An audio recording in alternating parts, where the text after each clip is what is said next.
Hello and welcome to the Blindseyepodcast, the podcast discussing everything you did and didn't want to know about being blind.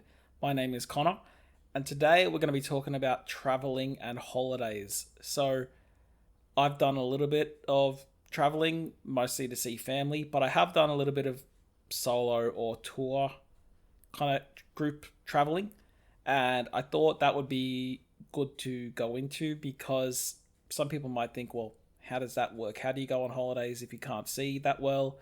Why would you go on holidays if you can't see that well? All that kind of stuff. So I thought that would be good to go into. This will be part one because I have quite a few experiences to share, which I guess, kind of nicely highlight some of the differences, the difficulties, and the rewards that I really got from doing it. So this will be part one, and then next week I'll finish up with part two. Usual disclaimer, just thoughts and opinions, particularly with this one, because there's some kinds of traveling I've done and there's others that I haven't, so I definitely can't speak for it all. Okay, so first things first, people who can't see or who find it hard to see still do go on holidays. They still want to go on holidays, but often it can be a challenge to go on the holidays you want to go on and not the holidays that somebody else wants to go on. So my example of that would be myself. I often go and visit my family every couple of years with my mum in Ireland, and I love doing it. I really, really enjoy seeing my family. That's not the issue. But what can be hard is when you're an adult and you're kind of bound to whatever everybody else wants to do, because I don't have the luxury of just being able to take off in a place I don't really know that well. I can't just hire a car, for example, and do what I want during the day. So while I'm glad to be there, and I'd rather be there than not being there, it means that you're a little bit restricted as to getting the full amount out of it. Similarly, a few years ago, my mum and I and all my family, we decided to go on a Mediterranean cruise out of Venice and going around the Greek islands. And that was my first time ever on a cruise ship. And again, while I really loved it, I was glad of who I was there with. It was hard because I couldn't wander the ship on my own. I hadn't really probably done my homework about what was available. And I was, again, kind of restricted to whatever everybody else wanted to do, especially at nighttime. And everybody else had kids or had wives and husbands. So it wasn't really likely to be the kinds of activities that I wanted to do. So again, while I really enjoyed it, it was still hampering me a little bit. On the other side, I had thought about trying to go on holidays with friends, but that can be tricky because you always have that worry that you're going to be seen to be a burden and a party pooper, and that your mates might think, oh, well, I'd love to do this, but I can't because Connor's with me, and I have to be thinking about where Connor is and kind of helping him out. And I get all that, but it doesn't make it any easier to swallow, and I tried a few times. Like, I was trying to organize to see if I could go on a Kentucky tour to Europe. So, it's like 18 to 35-year-olds. I thought that'd be a good time. It'd be fun. But the company said that they basically couldn't guarantee my safety, and they couldn't guarantee I wouldn't accidentally get left behind, because basically the rule is you make sure you're on the bus or you're screwed. So while I would have liked to have done that, it was just going to be way too risky for me to try and do that. And that kind of sucked because I know a lot of people who have done that, and you hear all these stories about where everybody's going and what they're doing, and you either want to experience it yourself or you want to be a part of it with them. So, in steps TravelEyes. Now, TravelEyes are a company out of Leeds in England, and the owner set the company up for exactly this reason. He's blind himself, and he got frustrated about only being able to go on holidays that his family were happy to go on with him, or wherever his friends were going, and not really being able to go on his own or determine how he could get there on his own and do it independently. So the way TravelEyes works is they have a website and they release holidays on the website. Now all the holidays are tour holidays, so you might be in a group of a dozen, 20 people, something like that. I've been on 2 so far. I think the first one was 13 people and the second one was 18 people. And what happens is half of the group has some kind of vision issue from, mild to severe, and the other half of the group are sighted travelers. So nobody's a professional. There's no carers or anything like that, which is really, really good and dignified. But the sighted travelers get a discounted holiday price in the agreement that every day we all get partnered up with each other. So I would get partnered up with a sighted traveler for a day, and then it would switch every day so you can meet as many people as you want, and so personalities don't clash and things like that. And that's who your buddy is for the day when you're doing your activities, because there's set activities to do, and when free time happens, you can decide whether you want to do something with your partner for that day. But if you don't have the same interests, you might not want to go wherever they want to go, and you don't want them to miss out, and you don't want yourself to miss out. So then you swap partners to make sure everybody is able to do whatever they want to do, whether they're sighted or vision impaired. So far I've been on 2 trips for TravelEyes. I went to San Francisco in 2018, and I went to Berlin in Germany in 2019. So the rest of this episode will be me talking about San Francisco and Yosemite National Park. And then next episode, I'll speak about Berlin, because while there are similarities between the way both holidays operated, they were different experiences, and I had some different challenges and different rewarding experiences with both of them. So I thought it would be good to talk about both of them. And also, I'm a typical person who doesn't like talking about their holidays to everybody who'll listen. So make of that what you will. Okay, so when I went to San Francisco, I got myself to the airport here in Sydney, got on the plane.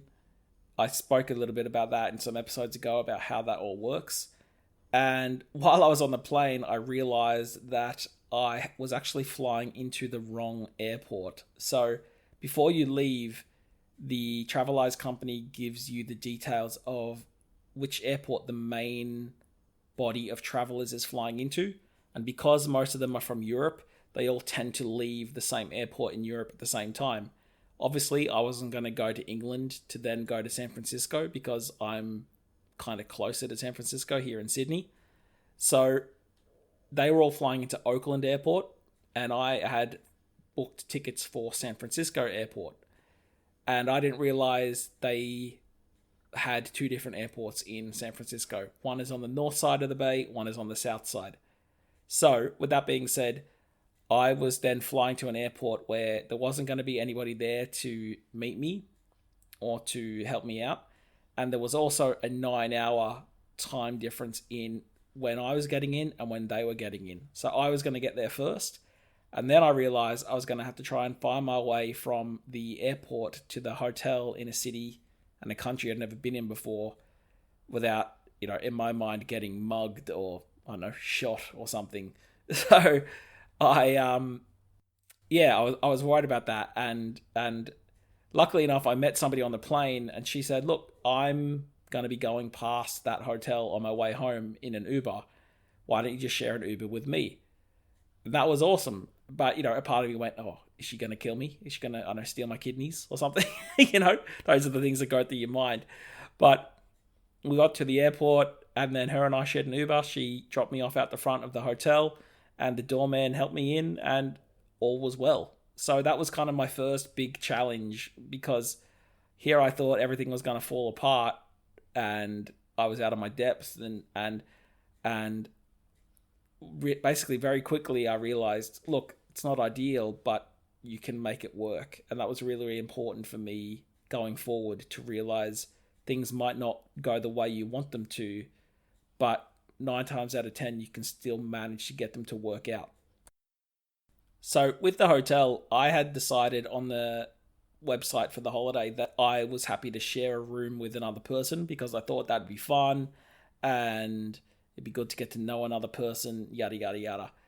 Anyway, I was very wrong because I realized that I'm just not that person. So I thought I was who I wasn't, basically. So because it's that thing of you're with strangers every day, so you're having to be nice, you're having to be, friendly, have your public face on, and that gets really tiring on top of all the other stuff that you're doing during the day. So it was then hard when you're actually trying to go into your room and just chill out and relax to have to share that space with somebody who you also still have to be friendly with, even if you don't particularly click. So very quickly, I actually went down to reception and I said, I need my own room for the rest of this holiday. So I'm willing to do whatever that needs to happen. I'm willing to do it because it was just important for me to be able to recharge my batteries. But yeah, I learned something about myself and I learned my lesson. The other thing that they do in TravelEyes is everybody gets assigned a breakfast buddy. So it's somebody that you will have breakfast with every day, and you'll arrange every night before you go to bed, you'll arrange, okay, what time do we both want to get up at? What time do we want to have breakfast? And it's just a really good way of making sure everybody's out of their beds at the right time, everybody's up and going, and it helps out the blind or vision impaired travelers who then have some assistance getting down to breakfast. And so my guy James, he and I got along really well. He'd come and knock on the door at whatever time we had agreed, and then he and I would go down, have breakfast, have a chat, and he and I are still mates, 2 years later. But it was just a really good way of making sure everybody's up and no one gets left behind. As I said as well, you rotate your partners every day for the actual activity part of the day, and it's to make sure that you all get along with each other. It's to make sure everybody gets to meet one another because you're walking around, you don't know anybody, you don't know what their voices are or sound like yet. So it's hard to kind of go, hey, I want to chat with you. So it's a good way for everybody to meet one another. And it's also a good way for the tour guide from TravelEyes who you're with to ascertain who's clicking and who may not click, because not everybody gets along, not because there's anything particularly wrong with them, but sometimes people click better than others. So the tour guide is always trying to keep an eye on any personality clashes. So when we were in San Francisco, we did quite a lot of things. We went and walked around Chinatown, did a walking tour of the city. That was really cool, getting to realize just how hilly and everything was. We went out to Alcatraz, which was really amazing because the island is full of birds. So you can just hear birds singing the entire time. When you go into the actual prison, you can basically smell the perspiration from, decades of prisoners that have been in there. It smells like a really confined place that lots of people have been. Everybody gets given headphones to listen to an audio tour as you walk through, whether you're sighted or else, or whatever the other word is, sighted or not. And you go through and it tells you when to press play, and you get to feel the bars and go into the solitary confinement, all that kind of stuff. And that was really, really amazing, especially in a few places. There's pock marks on the ground where grenades went off when the Marines had to try and settle the prisoners down. So you could feel that. You got to walk past Al Capone's jail cell, and the whole time it's being narrated to you by people who were either wardens in Alcatraz at the time or prisoners who served their time in there and are talking to you about their experiences. That was really, really amazing. We also went to a Major League Baseball game, which was great because it's kind of like the perfect little encapsulation of American culture in a microcosm. You have the anthem, which is kind of scary. You have the popcorn and the hot dogs, and you're sitting there and they bring the food to you. You don't have to get up, which was different.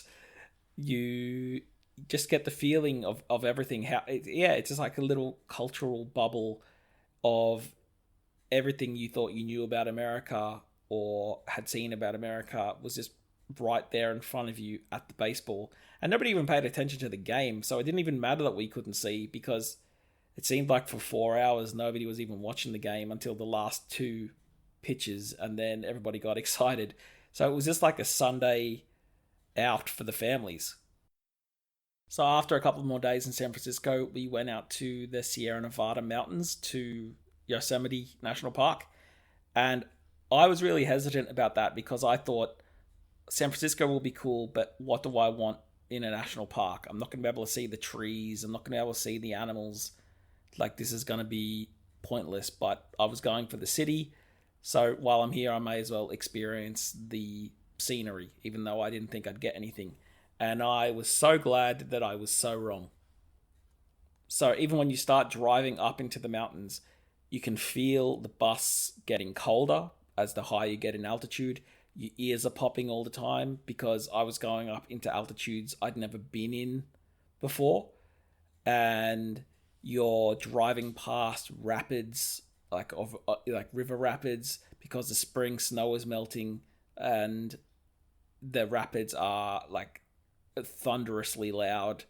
You're having to drive in areas where it's prone to rock falls. So in certain areas, it's a one-way road, and they only let a certain amount of cars through at a time in this 2 mile stretch. And you just have to floor the bus speed for that 2 miles and try and get out of there as quick as possible, because there's house-sized boulders on either side of you that can roll at any time. And yeah, I couldn't see them, but I was in a bus right there next to it all, having to just speed to get out of there. And that's not something you experience on a daily basis either. The other really awesome thing was just hearing the experiences and the gasps and stuff from the sighted travelers, because you'd be going down a road and you'd turn around a corner and you'd just hear all the sighted travelers go quiet because something had just come into view that took everyone's breath away. Or you'd go through a tunnel, and when you come out the other tunnel, all of Yosemite Valley is laid out in front of you, and everybody just took a breath and you can just hear it. So even though I couldn't see what they were seeing, I was still able to understand the magnitude of what they were seeing, which was in and of itself really, really cool. So we went down to the giant redwoods, which was amazing because they're just gargantuan. They're just massive things, and we were able to actually touch them in a few places. And these things are 30 foot across at the trunk, so there's no way you can even get your hand around it. And the seed they come from is smaller than Cadbury's cream egg. So there's a photo of me where in one hand I'm holding the seed in my hand, which is tiny, and on the other I'm touching this 200-foot plus tree that's older than the Roman civilization. I think it was like 3,000 years old. And on some of the trees, they have it marked how old they were and how big they were at different times in history.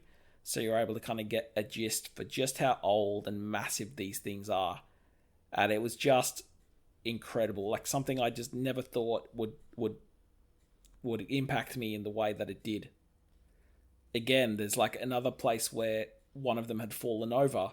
So you have this 200-foot long tree lying on its side, and termites had hollowed out the middle of it. So you can essentially walk through the middle of a tree without really even having to duck your head. And you're like, I'm in the middle of a fucking giant redwood. And I'm walking and I don't have to duck my head, and I'm 6 foot tall. And it's just madness. And while you're in there, there's like some graffiti from where couples have maybe hooked up in there. And it's just really insane because you're in a tree. You're in a tree. It's nuts. As I said as well, all the waterfalls were really going because the snow was melting in the spring. And it was just really cool. You're standing 500 meters away from a waterfall and you're still getting splashed by its mist. And the person who I was with that day, she said that she would count how long the water took to get from the top to the bottom. And it was about 11 seconds.